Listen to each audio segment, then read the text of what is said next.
श्रद्धा intermediate college कचनार रजत लाल वाराणसी।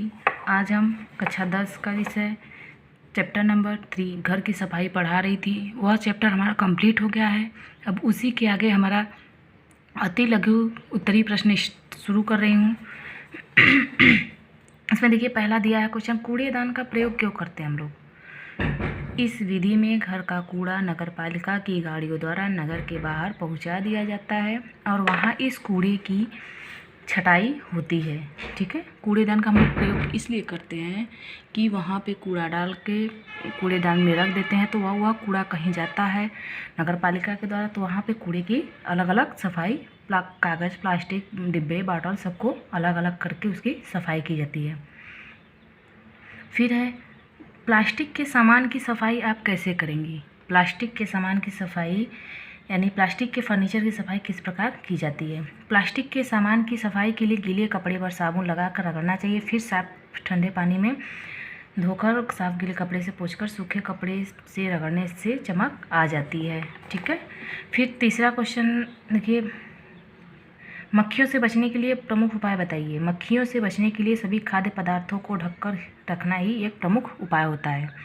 फिर चौथा है कूड़ेदान को ढककर क्यों रखना चाहिए, ये तो सबको पता है। फिर है घर की सफाई के तरीके लिखिए। घर की सफाई किस तरीके से करनी चाहिए, योजनाबद्ध तरीके से करनी चाहिए और भिन्न भिन्न भागों को बांटना चाहिए और प्रत्येक भाग की अलग अलग तरीके से सफाई करनी चाहिए।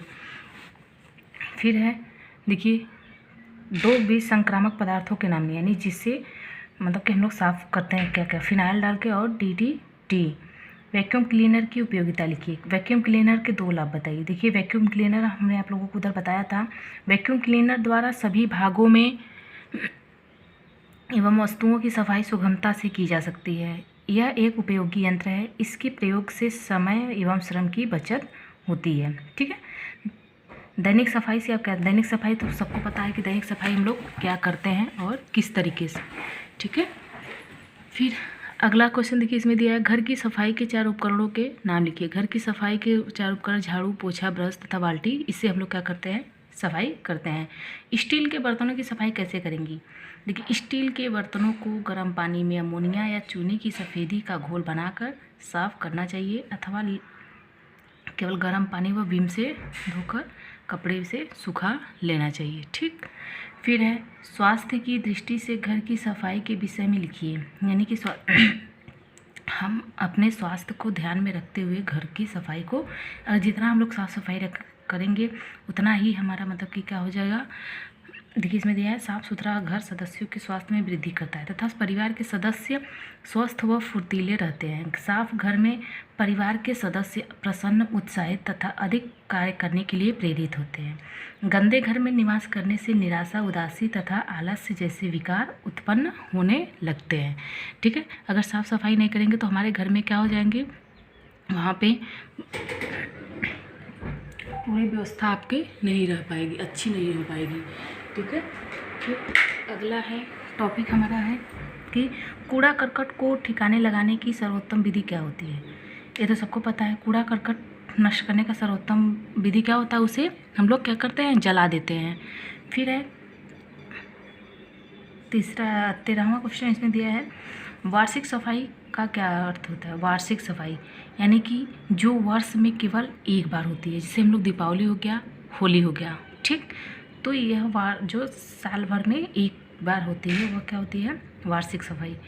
चीनी मिट्टी के बर्तनों की सफाई की विधि लिखिए। चीनी मिट्टी की वस्तुओं को राख, मिट्टी अर्थात किसी खुरदुरी सामग्री से मत साफ कीजिए।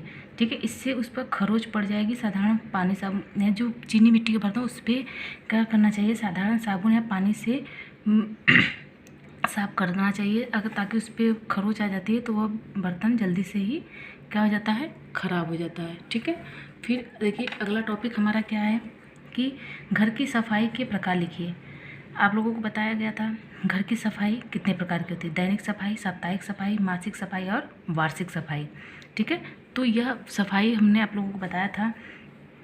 और फिर है देखिए इसमें बैठक की सजावट 3 प्रकार की होती है, देसी शैली, विदेशी शैली और मिश्रित शैली।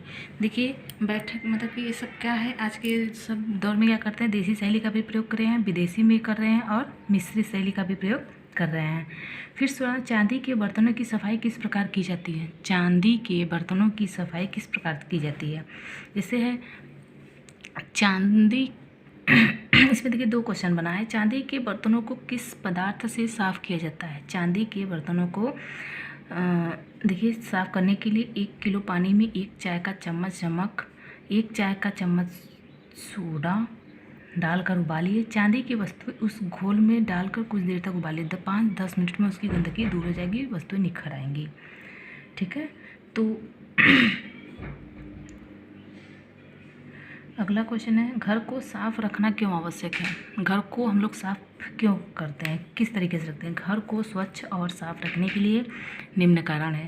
पहला है कीटाणुओं को पनपने से रोकना, फिर है दूसरा है घर को आकर्षक बनाना, और तीसरा है घर का सौंदर्य बनाए। घर की सफाई हम लोग इसलिए करते हैं कीटाणु वहाँ पे न पनपे, वहाँ पे कीटाणु उत्पन्न न हो, और फिर घर हमारा क्या हो, सुंदर और आकर्षक हो, और हम लोग घर की सुंदरता को बनाए रखने के लिए करते हैं। फिर गृह की स्वच्छता से आप क्या समझती हैं? घर की सफाई से आशय यह होता है कि गंदगी ना हो।